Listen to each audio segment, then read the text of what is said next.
दोस्तों नमस्कार। कहीं आपको ऐसा तो नहीं लग रहा जीवन में कुछ रखा नहीं है, बिल्कुल आप निराशा में आ गए हो और मन जैसे दुखी हो रहा है, खाने पीने का मन नहीं करता, अपने आप को आइसोलेट करते चले जा रहे हो और विचार भी कई बार ऐसे आने लगते हैं मानो जैसे जिंदगी को खत्म कर दें। ये डिप्रेशन का फेज है। आप बिल्कुल चिंता ना करें, क्योंकि अब हम आपको बताने जा रहे हैं कि ऐसा होता क्यों। ये वजह है अलग अलग लोगों में अलग अलग ड्राइविंग इमोशंस हैं। कुछ लोगों का रुझान होता है प्रेम के प्रति, मानो उन्हें लगता है कि जिस प्रेम में वो चल रहे हैं अगर वो उन्हें नहीं मिले तो जिंदगी में कुछ नहीं रखा। और इसीलिए जैसे कुछ और तरह के लोग हैं प्रकृति के, जिनको लगता है कि अगर मुझे अपने जीवन में पैसा ये सब कुछ ना मिले, सुविधा, तो फिर जिंदगी जीने का क्या फायदा। किसी किसी के ड्राइविंग इमोशंस ऐसे होते हैं कि अगर उनको नाम ना मिले, लोग उनकी तारीफ ना करें, अगर उनको सचमुच इस तरह सेलिब्रिटी होने का मन करता है, कोई ऐसी परिस्थिति आ जाए कि जहाँ जैसे लगता है कि अब ये हासिल नहीं हो पाएगा, तो लगता है कि जीवन का जैसे कोई मतलब ही नहीं रह गया और वो निराशा में गिरने लग जाते हैं, विड्रॉल कर लेते हैं जिंदगी से। कैसे निकले इस चीज से,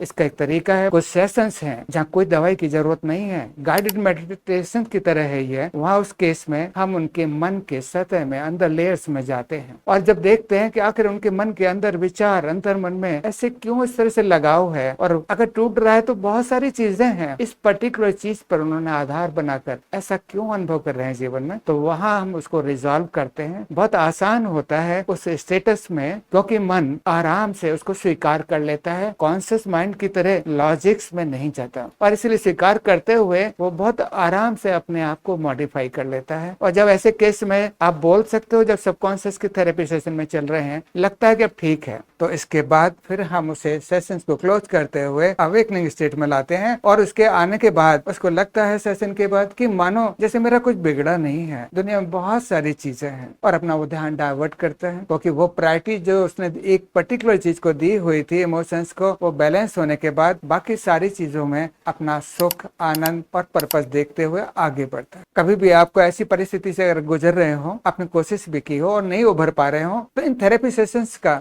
जरूर इस्तेमाल करें। और इसके लिए आप हमारे नीचे दिए हुए नंबर्स पे कांटेक्ट कर सकते हैं। वीडियो में लगातार बने रहने के लिए, मेरी बात सुनने के लिए आपका बहुत बहुत धन्यवाद।